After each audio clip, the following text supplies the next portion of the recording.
Welcome to Slide Egg. Today, I'll show you how to convert a PDF into PowerPoint slides.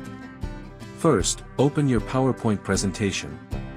Now, here's the PDF file we're going to use. Let's open it.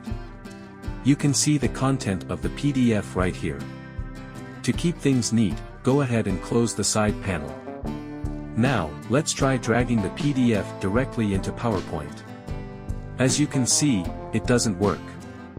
That's because PowerPoint doesn't support PDF files.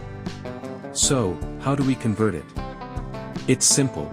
Start by opening your browser and searching for Convert PDF to PowerPoint. From the search results, click on the Adobe link.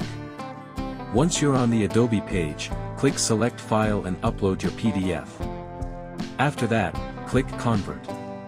Adobe will do the rest, turning your PDF into a PowerPoint file. When the conversion is done, download the file to your computer. Now, let's open the downloaded file. It will open automatically in PowerPoint, and just like that, your PDF is now a PowerPoint presentation. From here, you can easily edit the content. Simply click Enable Editing. Select any text you want to change, and start typing. You can customize everything to suit your needs. And that's it. You've successfully converted and edited your PDF in PowerPoint. Thanks for watching, and see you next time.